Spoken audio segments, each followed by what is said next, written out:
Hello and welcome to another episode of the Deceptive Reality Podcast. My name is Nick and this is your boy Bert. I don't know why I introduced myself like that. That was probably the weirdest intro I've ever had, folks. I don't know. I think that was pretty good. I like that. It's your boy Bert. Listen, we can make a t-shirt. It's your boy Bert. See, that will fit. And there'll be an owl on there because everything's owls. There will be an owl. Well, hopefully y'all had an amazing week. Welcome to the podcast.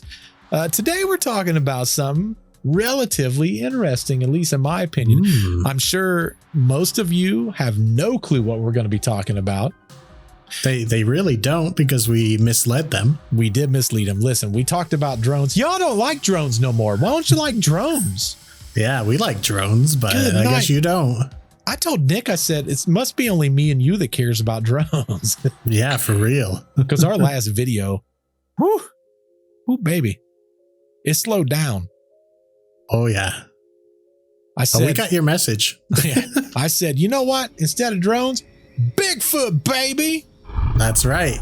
Bigfoot tales all night long. We're doing. Bigfoot War of 1855. And, you know, the beauty of these podcasts and kind of what we talked about in this year of 2025, we're doing things a little bit differently. Before, what we would do is one of us would build a story, only one knew about the story, and then we would basically tell the story back and forth. Now, good old Nick and I both know about this story. So going forward, all these stories we're going to collaborate and talk about before we get in here. And we're going to build a sweet little story for you guys. So what you saw in the beginning is just possibly some snippets. Maybe not. Listen, we don't know. We don't know what our life is. We don't know what's going to happen. So that's the future for us. It's the future for us. That is true. But yeah, you know, when we talk about Bigfoot and wars, you know, I'm sure many of you are like, never heard of it. Never once. No. You know, a lot of times when we talk about wars, we talk about like the Civil War. We talk about Vietnam. We talk about Desert Storm. That one doesn't even have war in the name. You know, you skipped right over World War II. That's a big one. I don't like that one, Nick. We don't talk about that one. Oh, okay. No, that was horrific one, Nick. Here's an interesting thing, Nick. When we talk about wars and we talk about the U.S. in the wars, right? Can't get much bigger than the Civil War. That was just pretty much like all you guys. Yeah, that's why for us. Who else would we talk about? Exactly. For us, Nick, that's like our big time. And I'm pretty sure you've only, here in the States, you've only been here to what states have you been? New York only. See, you would find it extremely interesting, I think, if you went and saw some of the battlefields from the Civil War.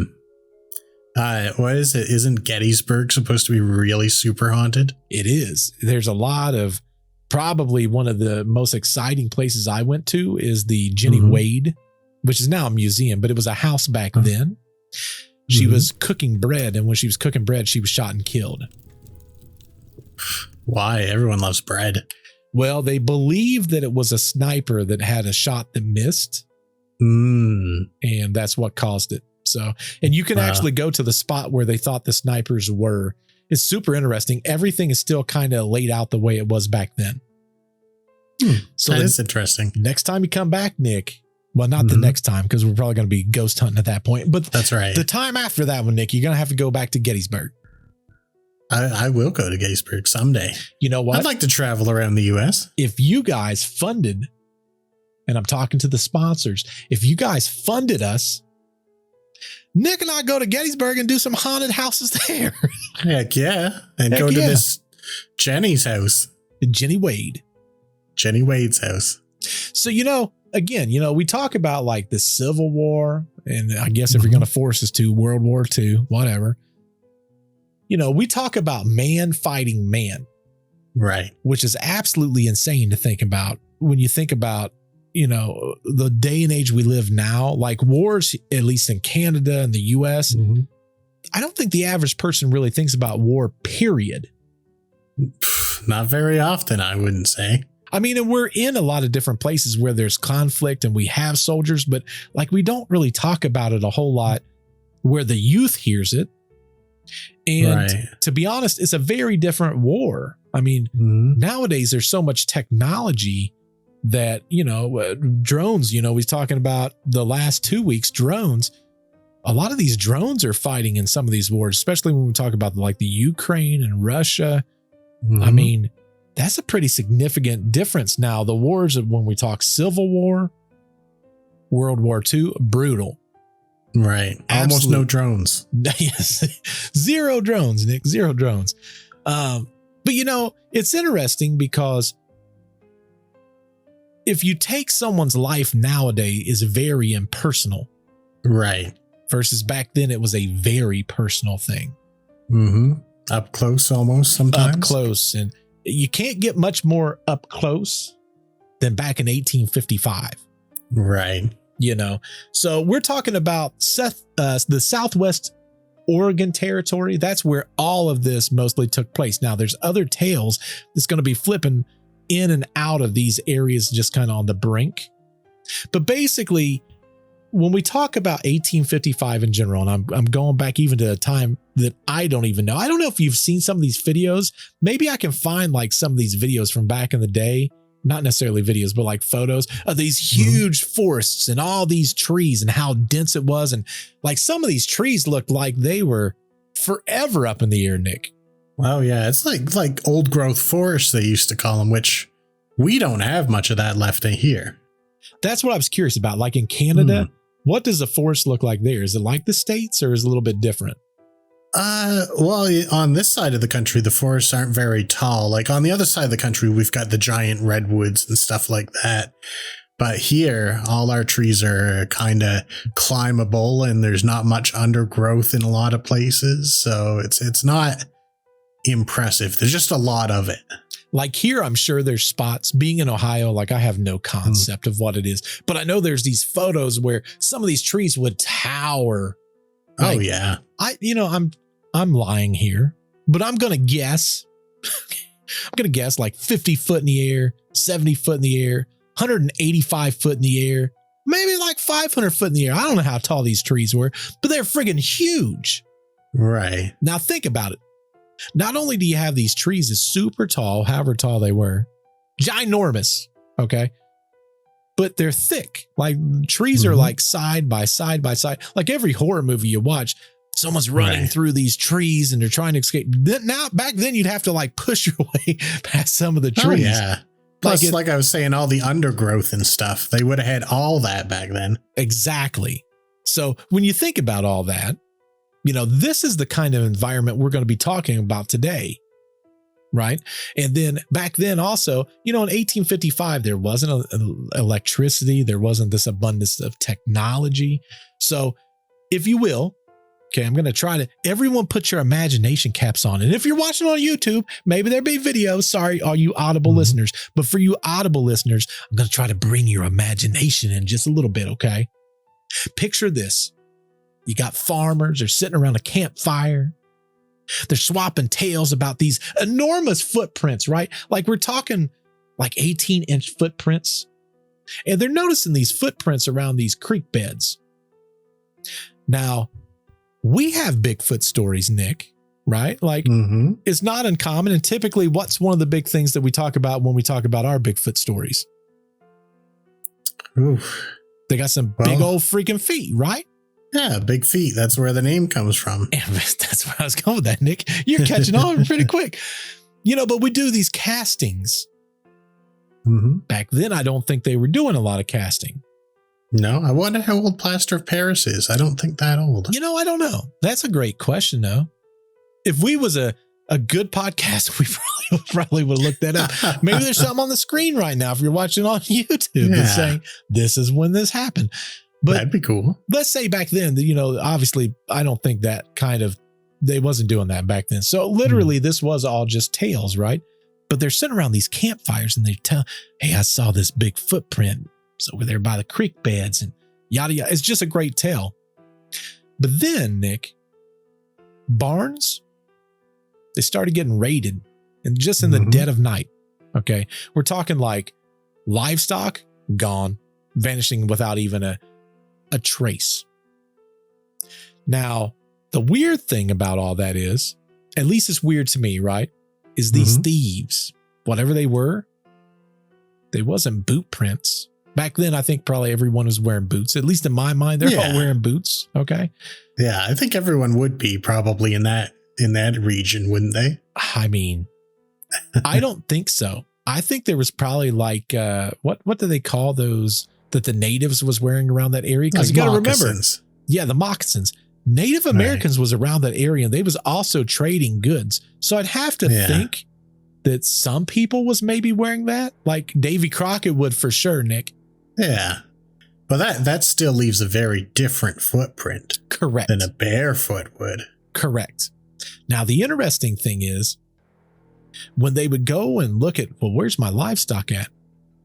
They would see that there was footprints that was left behind, but they were massive. We're talking in those stories, they were like 18 inches. Like they were significantly bigger than what a regular person would leave behind. Right. And on top of that, they was walking on 2 legs. Now, for a lot of people, they's like, whoa, wait. Okay. Someone stole my stuff and they got this 18-inch foot. I don't even know how big that would be in Canada land. How do you do your measurements in, Nick? Centimeters? It's kind of embarrassing.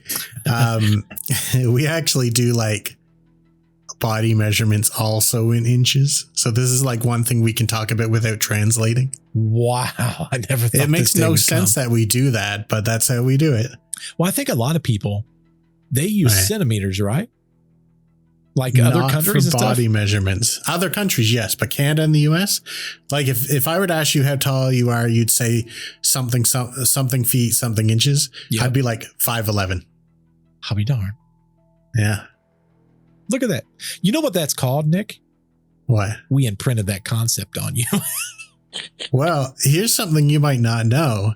We were also using miles and Fahrenheit and inches and stuff. Freaking England screwed it up, didn't they? Well, not even that long ago did we switch, because this is the stuff that my dad uses.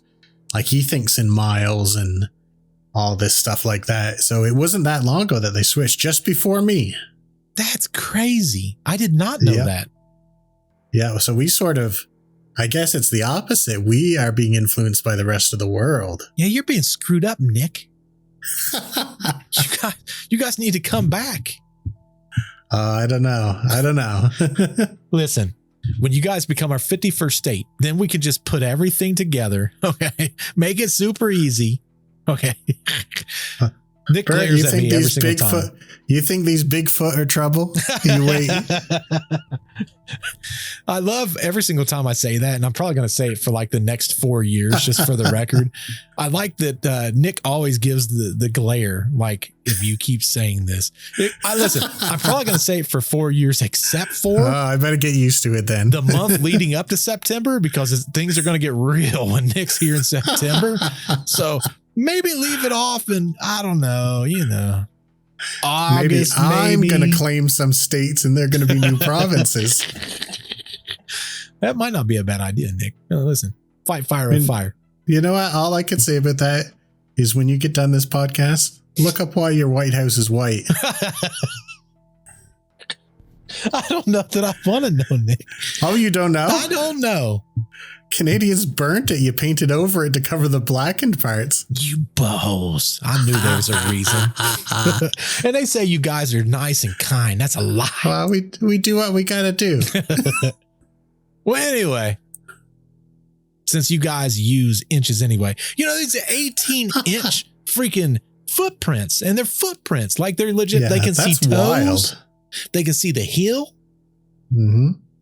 And that just blows my mind. So, they're trying to figure out what this is. Now, you got to understand, they were corresponding back and forth with some of the natives in the area. Mm-hmm. In that, it's going to be like the Choctaw, in which, I'm sorry, every time I hear Choctaw, do you know where I go, Nick? Where? Tim McGraw, baby. I'm an Indian outlaw, half Cherokee and Choctaw. My baby, she a Chippewa. She a one of a kind. I don't know if they like that or not, but we'll see in the comments. All my friends call it Bear Claw. I get something from my mama. I think at some point he sings about wearing some buffalo briefs and they're one of a kind or something, but I'll be honest. That's all I can remember of the song. You got what you got. Hopefully we don't get copyright stroke. Okay. I don't know. That kind of music is making my eye twitch. Well, technically there was a tribe called the Tequilma. Mm-hmm. So that song almost killed you. Yeah, I guess so. But, they had the Choctaw, the Tequilma, and there was legends that they had, right? So as they're telling these stories to these Native Americans that was in that area, they're like, dude, they didn't say dude, okay, because they're Native American. Yeah. But yeah, that's it. Nowadays, they might be like, dude, but they're like, there's these giant forest dwellers, okay? They're basically hairy beings and they keep to themselves. Mm-hmm. And I can only assume if it was me, I'm a settler, I came from England. now I'm hearing these stories. Oh, okay. Yeah, there's this giant forest dweller that's out there. It just wouldn't click. It wouldn't click with my mind, Nick. It would be almost impossible for me to conceive that there's this, because you got to understand, in England, we don't have any, we didn't have anything like that. It didn't make sense. It didn't click. I don't really think there's not even big cats there. Yeah, that's what I'm saying. Like, there's not any of that stuff. Right. Now, some not of the snakes in some places there. Yeah, which that would make more sense, right? Or the big Loch Ness monster. Right. That's about it. So the people that was around these camps and stuff, they was calling them wild men or just hairy giants. Mm-hmm. Now, eventually, we would call them the good old Bigfoot. Right. But back then, they had all these different names. They didn't think of Bigfoot, but you know what? If they was stealing my stuff, I'm pretty sure I'd be like, that's a doggone Bigfoot that's just stole my stuff, Nick. But they didn't think that far ahead. Having it. Exactly. But, I find it interesting. Think about it. Like, you're inside the house one day, you're chilling, and you're like, man, I'm going to go feed the livestock. You go out there and you don't have any, or you're missing three sheep. You know what I mean? Yeah. Yeah. I would not be happy, especially in them times. Yeah, because the big thing, and I think, especially nowadays, I don't think a lot of people think about this. Like, that wasn't just livestock. Like, that, they wasn't just doing livestock to have animals. Like, that was money. Yeah, that's not a hobby farm. It's not a hobby farm. Like, that's living through the winter sometimes. Correct. Because they're eating it, they're selling it. They're using it for offspring. Yeah. There's laws. Like, what would happen to a horse thief or a cattle thief? That was death. Death penalty. Because if you steal that from someone, they might die in the winter. Correct. That's murder, Correct. I mean, think about it, right? Like, if nowadays, if we, slaughter a pig. Right. I'm just using a pig as an example because it's bigger than a chicken. It's not as big as like a cow, right? Mm-hmm. Think about their families back then were pretty big. Like, it was a pretty big family setting. Mm-hmm. I mean, that's a lot of food. You're basically, that is a lot of food. You're not only that, but the other thing I don't think we think about is we eat out of gluttony nowadays. Right. Back then, they had to eat a lot of calories because the work was significantly harder. Oh, yeah. They were probably burning like maybe 5,000, 10,000 extra calories a day. I wouldn't doubt it. I mean, think about it. More. For us as humans now, right? I've got what many would say is a very sedentary job. Same here. So, I think my app says that just to maintain my weight, I think it's like 1,500 calories a day. Yeah. It's probably got to be a little higher than that, I imagine. I think it's 1,500. I'm pretty sure. Wow. Yeah. My base, based on my age and based on everything else, is literally 1,500 calories. Man, I got to stop eating 45,000 calories every day. But that's crazy, right? You're thinking about it. Mine's 1,500. Their breakfast alone was probably 2,000, and that got them through lunch. Right. And but that, on the other hand, that pig would still last them a long time, probably. Oh, yeah. I mean, well, you got to remember, too, there was a lot of people, though. I mean, kids, they would have 3, 4, 5 kids. Yeah. That would be a smaller family, right? Like we told that story of like the Bell Witch, right? Right. Think of all the kids they had. Yeah, they needed a lot of pigs for that. Correct. So you slaughter one pig, that might feed like a family of like 4 or 5 kids, mom and dad, and that might last you just 3 or 4 months. Yeah. So they take this one pig, they just basically stole the equivalent of 3 to 4 months worth of you going to the grocery store and getting the equivalent of that money. Yeah. But on top of that, if you didn't have the money to replace it also, because that was your currency. Yeah, you've got nothing. You have literally nothing. You lost literally everything. Right. So for them, they're going out. They're seeing not one animal gone, not 2 animals gone. They're seeing possibly 3 or 4 animals. And we're talking not basic animals. We're talking sheep. We're talking goats. Yeah. Like this is, for sheep and goats, they're getting milk from them. It's insane to think about. We live in such a different day and age that we literally go to Kroger's or we go to Meijer or we go to Walmart, wherever you go to. And that's how we eat. Yeah. A pig goes missing there. No big deal to us. Exactly. Now, I will say, I don't know if you guys are dealing with it here. We have an avian flu that's going on. There is, but it's calmed down a bit. See, here in Ohio, we just killed 1 million chicken in one sitting. Oh my God. Now, that's a shame. What most people don't understand is that's going to affect us in the grocery stores very soon. Right. And the other thing is, if one bird tests positive, all the rest of the birds have to die. Yep, that's right. And it has happened in some places nearby here. See, to me, that's insane. Because the way I look at it is, I actually had a conversation today with somebody else, but if one bird has whatever this is, wouldn't you want to mate that with something else so that strand is then immune to that going forward? When it comes to meat animals, they don't have that kind of foresight or will to do it.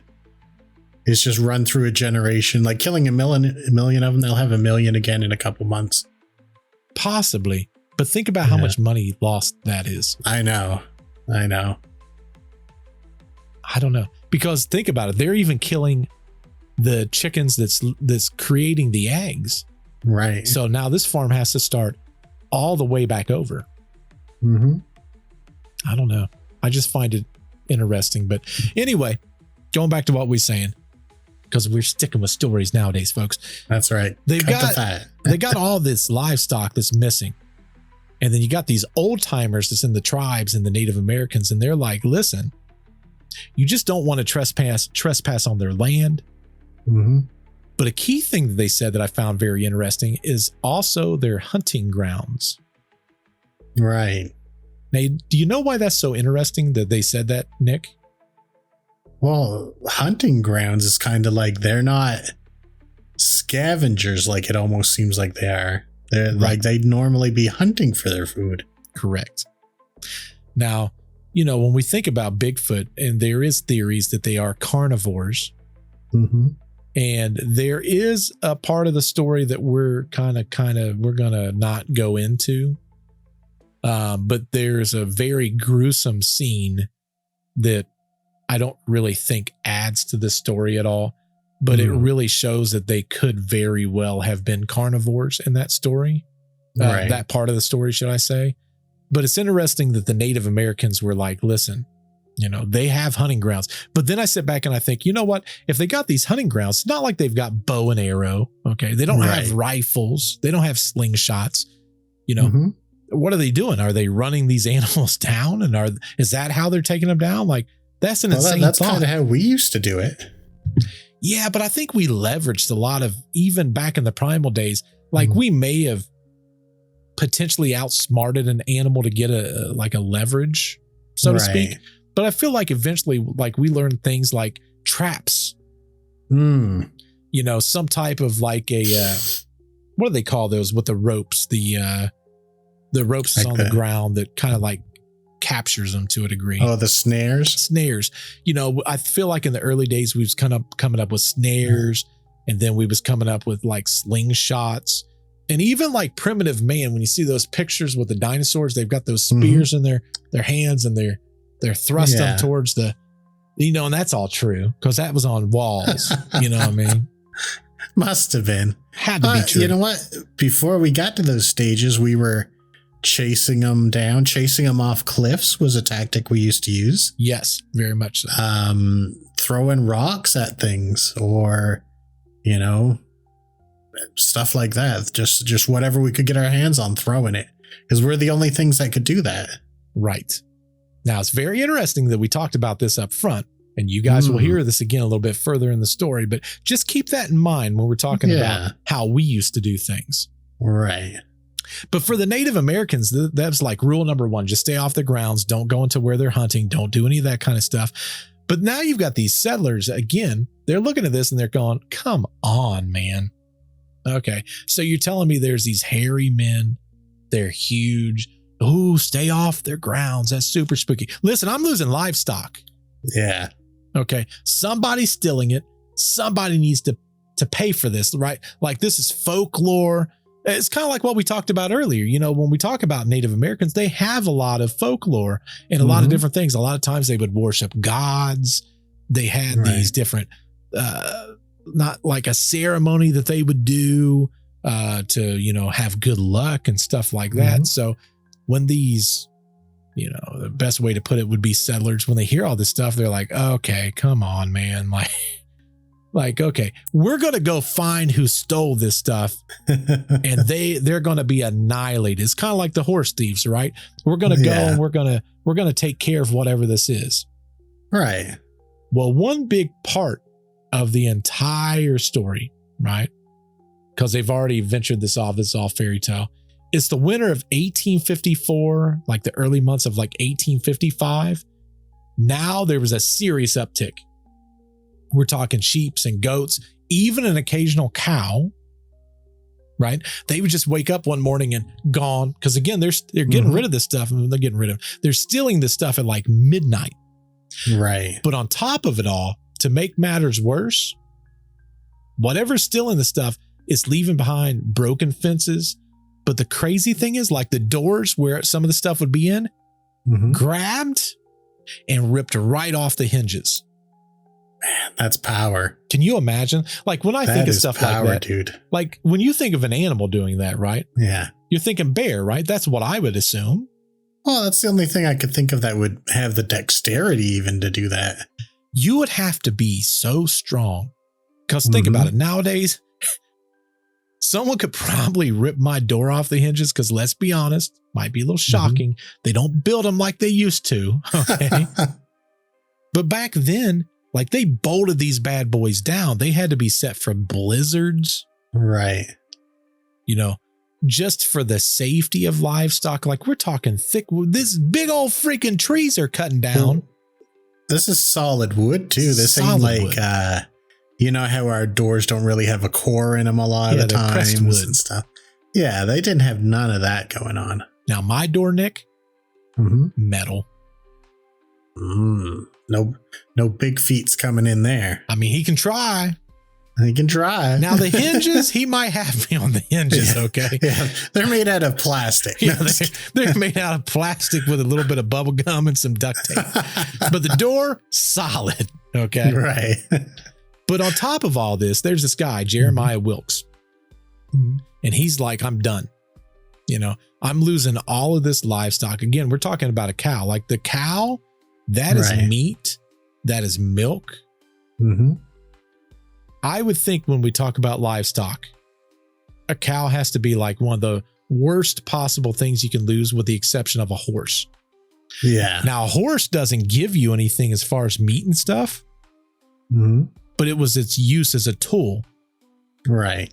With a cow, they still used a cow as a tool occasionally. But you were also getting milk and it was meat.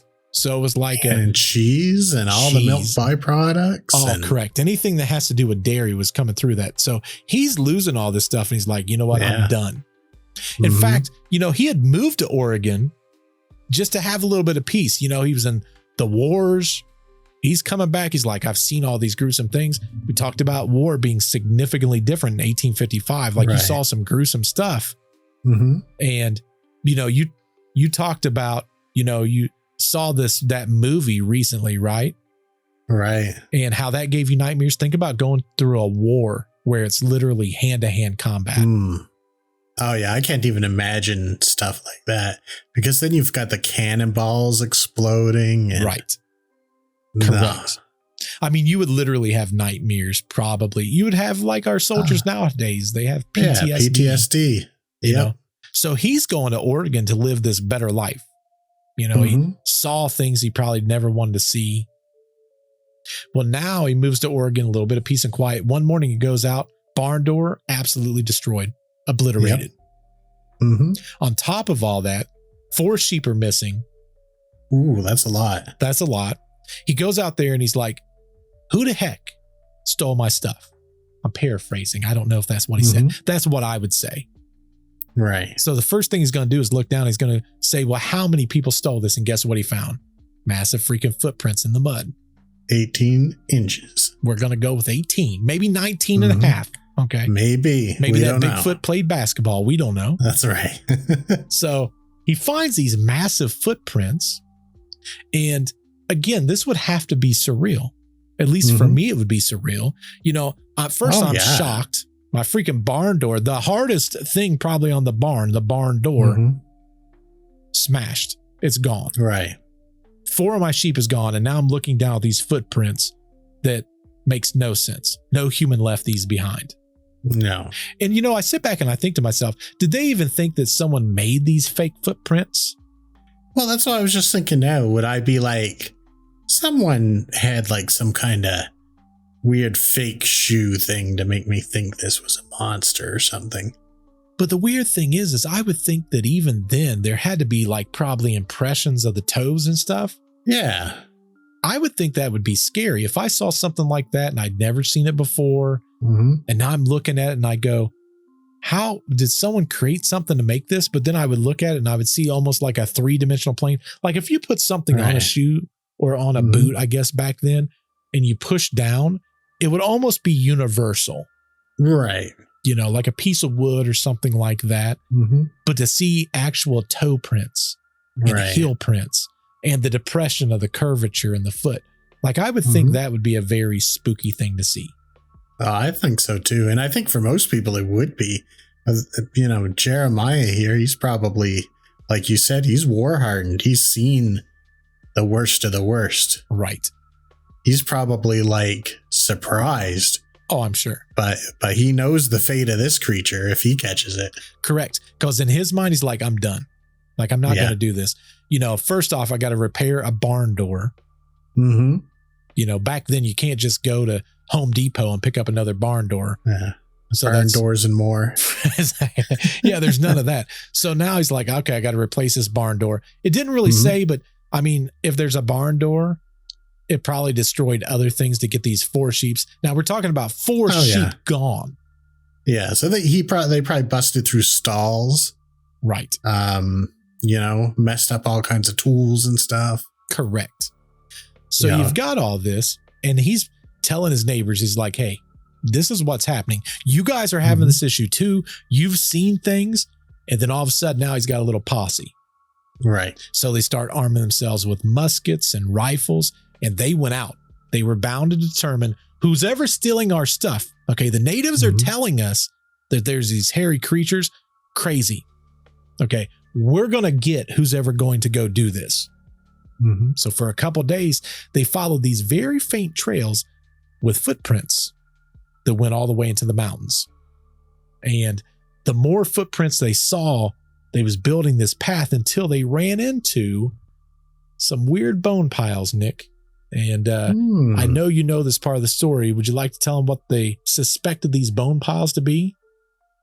They're missing livestock that they were pretty upset about. I bet there's 4 sheep there. Those freaking 4 sheeps is what they thought those bones was. Now, here's the thing I think, right? If you're a person and you stole these 4 sheep, first off, they went 2 days tracking these 4 sheep. Right. Oh, this just occurred to me. These sheep are already bones after only a couple days. Correct. They were cleaned. Wow. Absolutely cleaned. It would be like, because again, it's 1855. There was no processing of animals. You process the animal yourself. So they are seeing this, and at this point, I can only assume they're absolutely shocked. Right. Like I know I would be. As you might be. Exactly. So they find the missing piles of the bones. They assume it's the sheep. And then on the second day, as they're going through, they see what they believe is one of these animals, right? Like maybe these natives are not crazy after all. They're these really tall, hairy men, right? It's kind of like what they talked about. But what's weird is, unlike me or you that would stand out based on the clothing we're wearing, they're kind of blending in. Right. So they're blending into that tree and some of that shrubbery. Like we already talked, forests back then are not like forests nowadays. So these tall, extremely broad shoulders with the arms hanging low, they're blending right into these trees. So instantaneously, and I don't know who decided this, but they're like, that's our men, whatever these things are. And someone fired a shot. And then, of course, as we do, okay, one person fired and they're like, well, that's my calling card. And then they started launching an attack against what can only be described nowadays. If we was to have this conversation today, it was a war with the doggone Bigfoot's, Nick. That's what it was. So they end up hitting this creature. This creature, he lets out, okay, I might be manipulating and changing the story a little bit, Nick, here, because I find this interesting. He probably beat at his chest, and he lets out this huge roar. Right. He definitely did. And I tell you what, if I was shooting at this thing and I thought I hit him, right? Like I think in the war was like, when his body flew back a little bit, and then he let out that scream and roar. I don't know that I would stick around with that out there. No, especially if your gun's like a musket and doesn't reload that fast. Correct. Now, luckily for them, they just retreated. So the war was a relatively simple one. There wasn't anything that was too crazy. Now, I think as humans, it's not uncommon to think if we're losing, quote unquote, losing, right? Sometimes we go back and we reevaluate our plan and then we come back, right? Right. We regroup. Right. Well, we're going to say that little skirmish, it was not really the end. Right. Okay. So after that first encounter, some of those men, they reported seeing not just one, but two, sometimes three of these Bigfoot beings. And they always saw them hanging around trunks of trees or behind rocks. And the biggest thing that I question when I hear stuff like that, Nick, did they notice them because now they're looking? So maybe they've been there the entire time. But if you're not looking for something, right, it goes back to the conversation we had about cars. You know, you never see X, Y, and Z car. You buy one, and then what do you see? You see that color car all the time. Correct. So now I'm wondering, maybe they were there the entire time, but now they're looking for them. You know, I think that makes a lot of sense, because think about now, who sees the most Bigfoot? Right. People who have seen him once, and they seem to keep seeing him after that. Exactly. But see, I don't think the Bigfoots forgot, Nick. No. You know, obviously, if one of them did get shot, they did the roar, they let out the scream, then they retreated. It's not like there's not a communication between these things. Even in the stories we tell nowadays, they communicate, but it's typically through the old woof, woof, you know, the beating on the tree with the sticks and stuff. Like that's how we think they communicate. So to think that they weren't communicating about, hey, I just basically got shot. You know, they just have a different way of doing it. Like maybe they're pointing or using some form of primitive sign language. Like we don't know how they communicated. Yeah, I mean, even wolves can call other wolves, so maybe that's what they're in the business of right now. Correct. So one of our biggest fears is at nighttime, things become vastly different, Nick, because we're not really set up for nighttime. No. So all of a sudden, they're starting to see these 1, 2, 3 Bigfoot out amongst these trees and these rocks. But more importantly, at nighttime, they hear these calls echoing through the canyons, almost like they're yelling to each other, like you said, almost like it's a war cry. Now, meanwhile, okay, because our good old white settlers from England is like, this is all folklore. Meanwhile, the natives are like, dudes, listen, they're surfers nowadays. Okay. They're like, dude, look, you're messing with the wrong ones. You know, we told you guys, leave them alone. Don't go into their territory. Definitely don't go into where they're hunting. Yeah. And you're messing with something you have no concept of. We do. We understand. In fact, if you look at some of this Native American art, Nick, some of them has like these images of these tall men. And some natives, they even had not necessarily offerings to, but it was almost like a honor system or like a praise system to some of these beings. So to hear them say some of this, like, hey, we told you guys, don't be doing it. You know, they said, you know, stay away from the caves and the hillsides or else you're going to provoke them. Right. But they were like, you'll be okay if you leave them alone. Exactly. They're like, just leave them alone. Now, but now, sorry. I was just going to say, now you got to understand, if I'm hearing this and I'm a settler and I've seen this now with my own 2 eyes, or I'm hearing Jim Bob coming back saying the same thing, at this point, I'm thinking, you know what? Maybe there's something to it. Yeah, maybe there is something to it. Exactly. Now, here's the thing. The natives, the Choctaw, were telling them, if you just leave them alone, don't bother them, they won't bother you.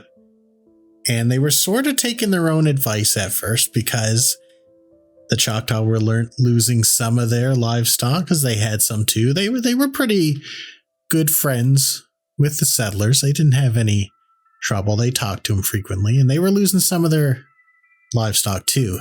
But where they got provoked is they started to have kidnappings of children and women. Oh, I did hear about that. Yeah, and that wasn't good.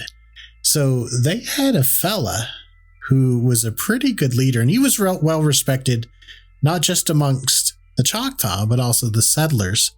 And he said, well, we're not taking this either. We've got to do something about this.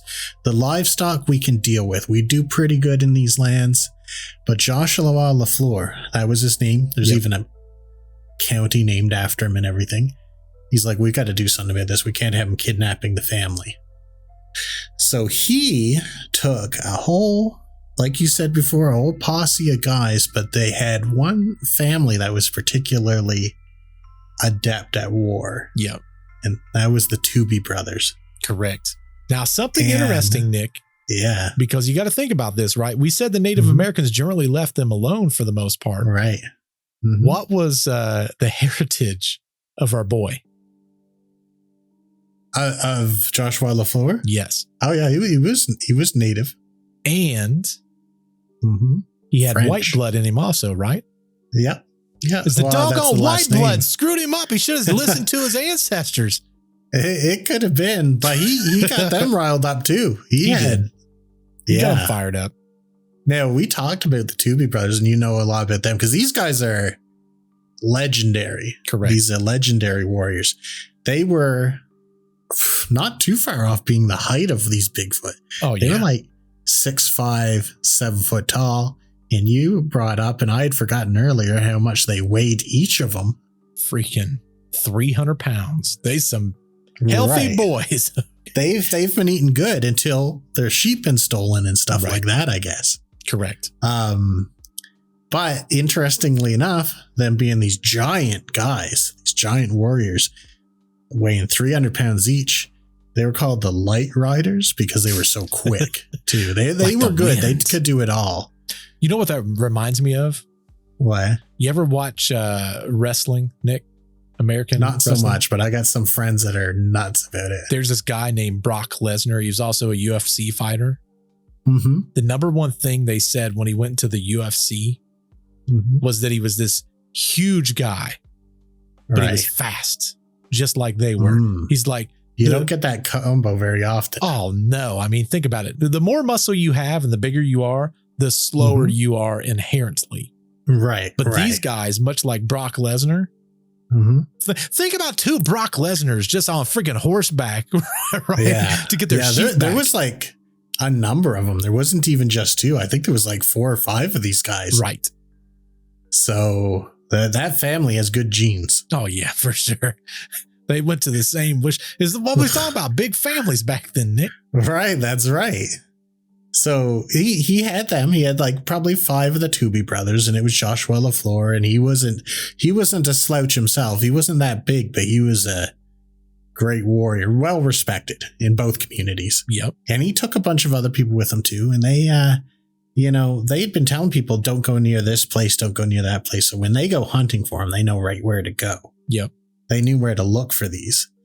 So they start going into these territories that they've traditionally stayed away from.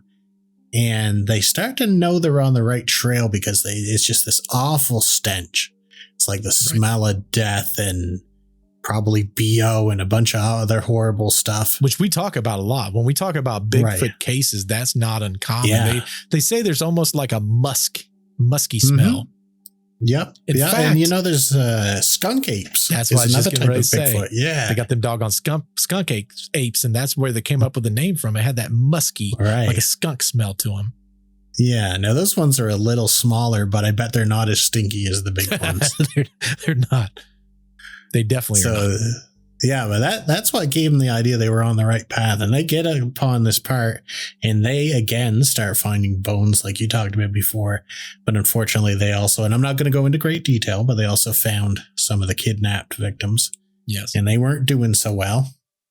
I don't think there was any alive. They killed all of them. Yeah, right? that's what I mean. Yeah, there was no one left, folks, is what we're going to go into. And it was a very gruesome scene. Like imagine, what was that movie where all the killings would happen?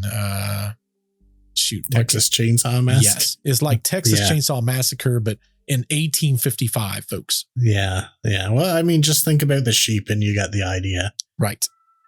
But so definitely carnivorous creatures. Here's the thing, though, before we get off of that topic very much. Yeah. A lot of times what they were saying was that traumatized when those, and again, you got to understand, Native Americans back then, they were not uncommon, or not necessarily uncommon, but not to the point to where they had not seen wars and all of that stuff themselves. But when they went to those camps and they saw those things, apparently they dealt with nightmares the rest of their lives. Oh, they had never seen anything like that. I think almost everyone did. And I think it'd be horrific anyway. Oh, for sure. Even if it wasn't for all that, just seeing one of these things, I think would be horrific and would probably scar you. Well, they're saying the death that came from it. Yeah. I mean, imagine, these aren't strangers to these people. They were their people, and they come across these people that they found dead. And again, we're not going to go into detail, but think about how traumatizing that would be for them. And to a degree, I almost feel like at that point, you almost feel like, you know what? Revenge. Right. I think that was probably their second thought, though. Yeah, for sure. Because these great big hardened warriors, the Tooby brothers, all the other people of the tribe that came along, they froze. Right. They were stuck in their tracks. Now, LaFleur wasn't. He took off right into the midst of them, and he actually managed to get 4 there was 3 of them there, and he managed to get 4 shots from his pistols into the chest of one of them, and it didn't down him. Like, these were tough things. So he pulled out his saber and he was fighting him. Now imagine this, he's got 3, he's doing a good job, but you can only take care of so many at once. For sure. And one was circling around behind him, and that's sort of what snapped the Tooby brothers out of their fear. The other members of the tribe never came in and joined the battle. It was only LaFleur and the Tooby brothers. So they started riding in, but they were too late.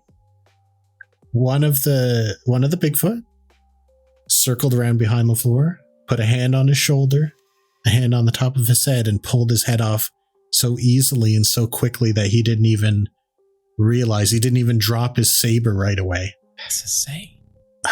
It's sickening, but I want you to think back to other stories that we've had. Does this sound like the Valley of the Headless Men, for example? Yeah, that's exactly what. But that's UFOs, Nick, but it could be Bigfoot. Well, you might be right. We kind of talked about that because there was also our Bigfoot tale that we told that we didn't like so much. Oh, yeah. You're talking about. That took place there. Oh, that is the same area, isn't it? It is the same area. Now imagine these things are pretty quiet when they want to be.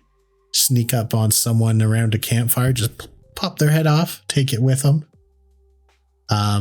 That's what it could be, because this whole story about people being kidnapped and getting a war party together and going looking for them is the exact same story that I told through the narrative in our Valley of the Headless Men.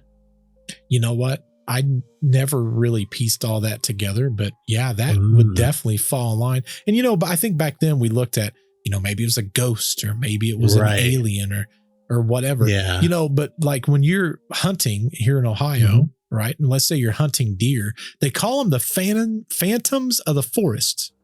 And do you know why? Why? The way they step their foot inside of a forest, you don't typically hear deers very easily. Right. Because they step so softly. And they're not light. They're not light. We're talking, deers out here like whitetail. I mean, that's a heavy, heavy animal. So you think to yourself, you got this Bigfoot, right? Just for lack of better terms. Who's to say that they've not learned to be like little ninjas in their own environments? I promise they would, because they've spent their whole life doing it. That's true. Because they're stalking livestock too.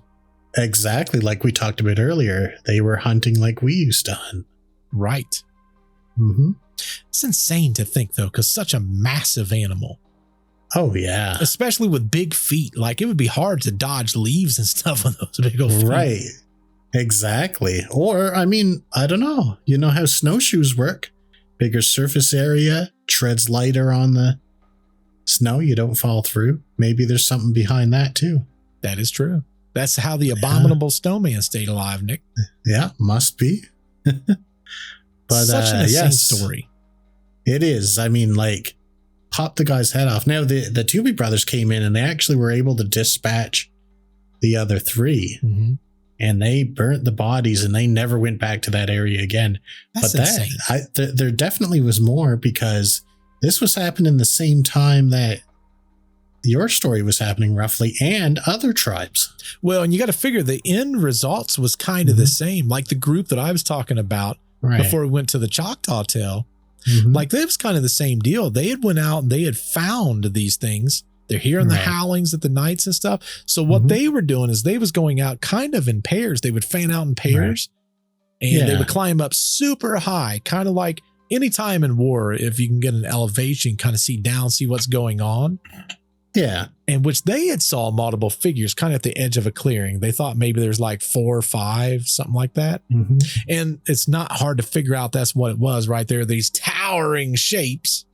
Right. They're covered in this dark, very dark matted fur. And when we're talking about Bigfoot, a lot of times when we talk about the skunk ape and stuff like that, it's always a matted fur. Hence why that smells so nasty. They're dirty, nasty. Right. So they're seeing these creatures. They're 8 foot tall. It's not like they're like, is that Bill?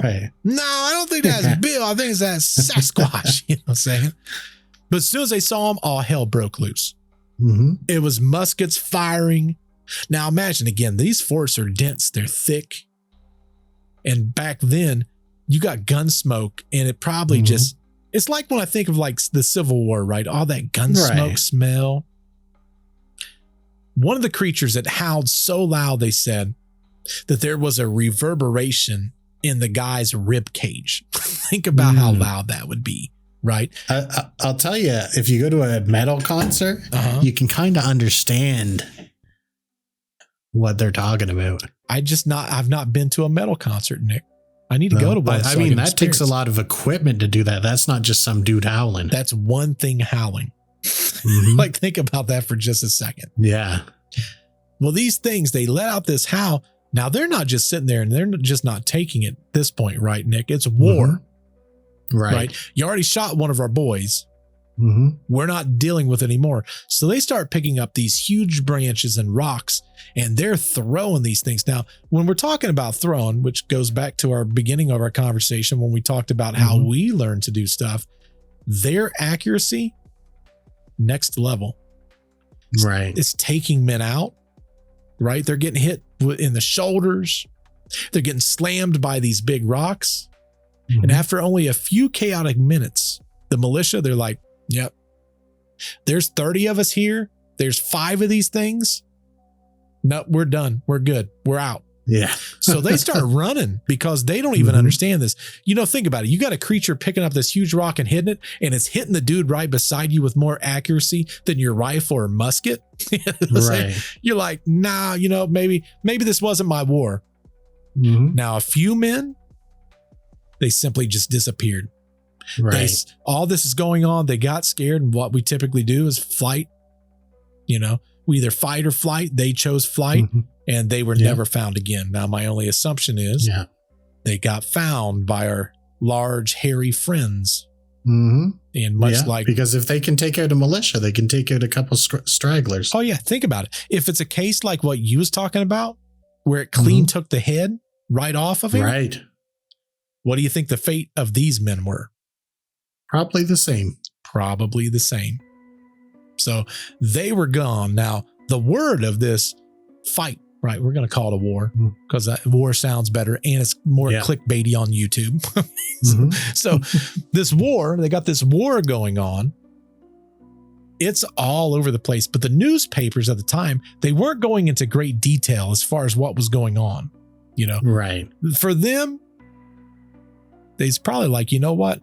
First off, no one's going to believe us if we tell this story. Yeah. You kind of had to be there. Really. Yeah. I mean, it's one of those things. Listen, if someone told me that story back then, and first off, they didn't believe the Native Americans, why would these newspapers believe that anyone would believe these tales when they didn't believe it when they were there? Right. Exactly. So the other thing is, I think they just didn't want to scare anybody. You know, for those like me and you that would have been back then, it was like, oh, there's some big hairy men coming and stealing stuff and they kill men, take heads right off. No, I'm good. I'm just going to move back to England where we don't have these things. So, yeah. We ain't got nothing to worry us there. Exactly. So maybe a Dracula now and then, but that's not too bad. Yeah, that's all you, Nick. I'm fine. I'll go to werewolf territory for me. Shout out to our previous episodes. You need to go back and watch the vampire and the werewolf episode. But, you know, so the families, the ones that stuck around, they saw some of the ramblings that was going on in the newspaper. They started, for the ones that was in isolated areas, they started packing up and they started moving closer to the towns. And they would try reinforcing their barns. But more importantly, instead of just, you got to remember back then, a lot of times they would patrol these areas. That was their safe way of making sure that nothing was going on. They weren't sending just the typical amount of men up. They were doubling that amount to make sure that there was nothing that was truly going on. Right. So, and you know, we've been doing those patrols since, you know, knighthood and stuff like that. That wasn't a very uncommon practice back then. No. But it's kind of crazy, you know, but now they're going back and they're talking to some of the tribesmen and, you know, those Native Americans and stuff that's talking to them. They're like, listen, again, we already told you guys once, you know, these creatures are real. If you just give them their space, you avoid them, you let their territory be theirs, you know, they won't bother you, you know. And again, they not necessarily idolized, but they did have some like totems and stuff that would have these creatures on there. It means healthy respect. Correct. Yeah. They had those respect levels and they understood that, you know what, there's more there than meets the eyes. And for them, it was just common practice. They was well aware that they was there. And for the most part, people then on out, that's exactly what they did. That was their territory. They can have that. And slowly, the sightings and the attacks had died down. It's almost like there was a truce between man and the Bigfoot. Yeah, we each knew where the other stood. Exactly. It was kind of one of those cases where you look back and you go, you know what? we're not going to win this, even though we have what would be technology back then. Because I think we said it on another episode, I can't remember. We hypothesized the fact that some of these Bigfoots, right, you know, they could be able to see at nighttime. Their eyes are set up for that versus ours that are not. It's a lose-lose situation when you have stuff like that. Yeah. I mean, another thing I'm starting to wonder, and maybe this is just mystical thinking, but we have 2 Bigfoot that got shot in the chest. Yes. We got one that got shot in the chest 4 times. Seems like bullets don't really bother him that much. Well, here's the thing you got to remember too. Like, I don't know, like, do you have many bear in your area? We have a fair amount. So, like here, when we talk about a black bear, and we're just talking black bear. Yeah, the little one. In the bear species, that's the small one. Right. You know, my everyday carry with me is a 40 caliber, Smith & Wesson 40 caliber compact, big round. I mean, that's a healthy round. If you shoot a bear in the skull with a 40 caliber, it won't penetrate it. Really? Yeah. That's impressive. That's very impressive. So think about it. You have something that's significantly bigger than a black bear. And I would have to assume it's in the wilderness with bears. Right. So I don't know that if I'm a Bigfoot, I'm scared of a bear being so that it's ripping guys' heads off. Yeah, because that, I mean, we know that bears can't do that. Correct. So they're significantly stronger than a bear. Right. And think about it. Even bears, we was making barn doors and stuff that bears couldn't get into. This thing was ripping the doors off. Yeah. So bears are not a problem for these guys. No. So in the grand scheme of things, those rounds that's getting fired into his chest is probably just making him mad. Yeah. It's really nothing to it. It's only when they, when the Tubi boys got their like knives and stuff out that they were able to do something. Oh, for sure. Because then you know the vital areas where you can hit something. And there's more bleeding that's associated with that. You know what I'm saying? Right. It's kind of like when we talk about killing something, you know, the best way that you can do it, honestly, is with a broadhead arrow, because or should I say, you know, anything like that. Even the Native Americans had arrows that was flanged out to cause the most amount of bleeding, so something bleeds out quicker. When you're dealing with a knife, you're also causing that kind of damage. But like a bullet, you know, you're hitting a very small area, especially back then with the calibers. The worst thing that would happen a lot of times, if you think about even back to war, if they wasn't shot in the head or in the heart, a lot of times those people didn't die from the gunshots. It was the infections that would come after. Yep. It wasn't a lot of time. It was lead too. You get the lead poisoning. Right. So you got to figure these Bigfoots was probably surviving this stuff, and they might die later from infections. Well, it depends on how their bodies are even set up. But but right then and there, they were fine. Yeah, they were still going. And adrenaline, I'm sure their adrenaline is much like our adrenaline. Yeah. You know? I'm sure they didn't like it. Oh, yeah. I mean, well, here's the weird thing, and I'm sure you've had this too, but you know, when you get injured, a lot of times you'll have that adrenaline rush and you don't really feel anything. Oh, yeah, exactly. It's a form of shock, really. Correct. Yeah. So I can only assume it's the same way. That's why a lot of times a deer will die when you shoot a deer. Right. But it still runs for like 20, 40, 50 yards and then it kills over. It was dead before that. Yeah. It was mortally wounded anyway. Correct. A lot of times they call it running dead. Yeah. But the big thing that's, you know, impressive when a lot of people goes, it's just story, it's folklore. A lot of diaries, you know, there was letters that would mention these hairy giants, the weird footprints, and entire families that was fleeing in fear. So it's not like this was one story from one set of people. There was multiple accounts of this. Now, what a lot of people would say is, well, you know, these stories, it was like mass hysteria, right? I feel like that's like when we talk about drones and they're like, it's just, you know, Starlink.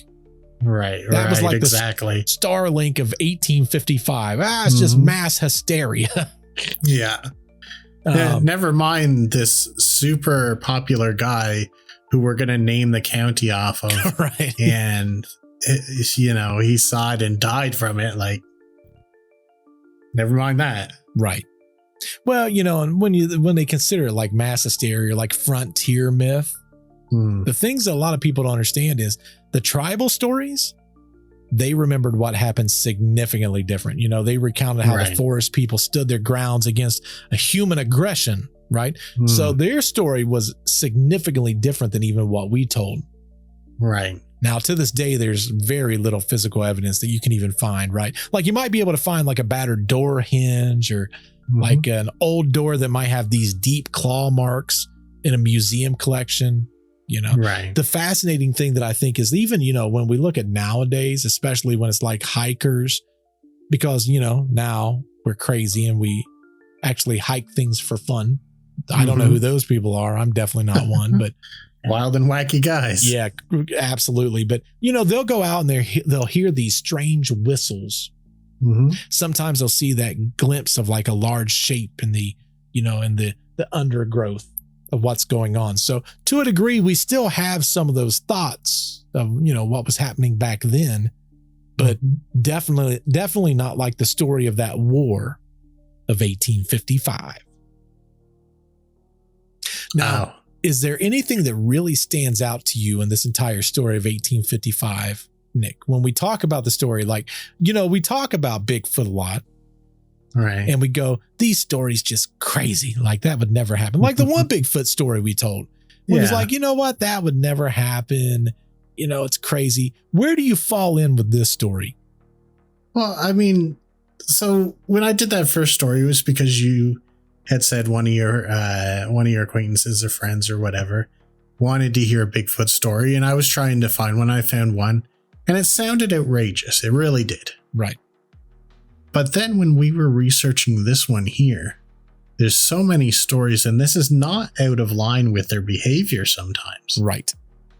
I found probably 50, 60 stories where they kidnapped people. Right. And this happens all over. We didn't mention it here, but there was another tribe, probably like a day's travel away from there, that was having the same problem. I think there was a lot of these Bigfoot around at one time. Exactly. And I think we were probably encroaching on them. Correct. It's funny because when we talk about this stuff, a lot of times we're like, that would never happen. This one to me has so much credibility. Not only that, but when you look at Native American lore, they respected these beings. Right. And they even came to us multiple times like, listen, you have no clue what you're dealing with.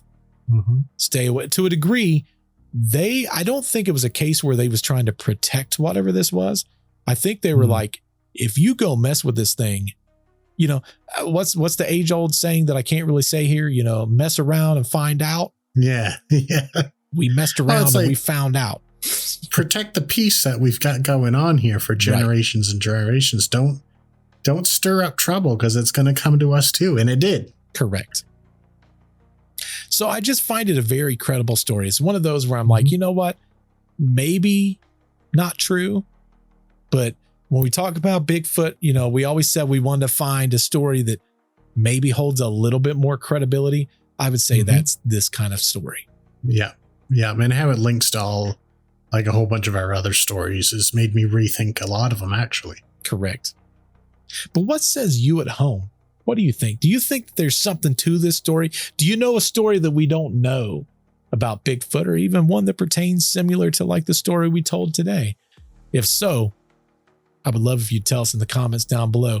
Also, if you've not subscribed to the channel, you've been here for doggone an hour. What are you waiting? What are you doing with your life? Hit the subscribe button. You've had time. You've had time.